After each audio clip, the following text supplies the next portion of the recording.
जाने दरिया दरिया में आगे थेड़ तक दरिया ही थे या और અહીંયા જ રાખો યો ओहो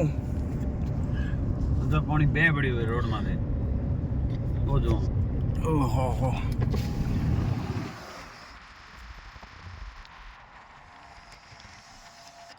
प्रथम तो ओहो बिल मई कर मई पड़ी तो ये बोरिंग खराब हो कई अंदर में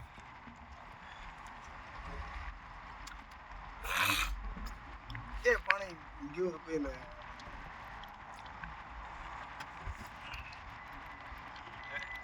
પણ કે જાવે पानी उतरियो गयो तो अपने कोस એ કોક્યો ગોલ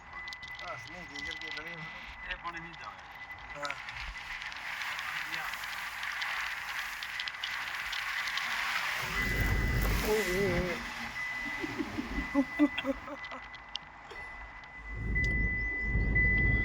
दोनों साइड पानी ही पानी खेत दरिया बने हुए બડા વાળો YouTube ચેનલ માં હે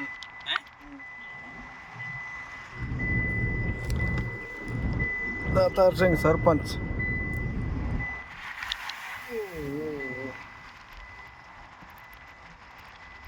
बरसात बंद होने 3 दिन बाद में भी स्थिति बिल्कुल बिल्कुल सही बात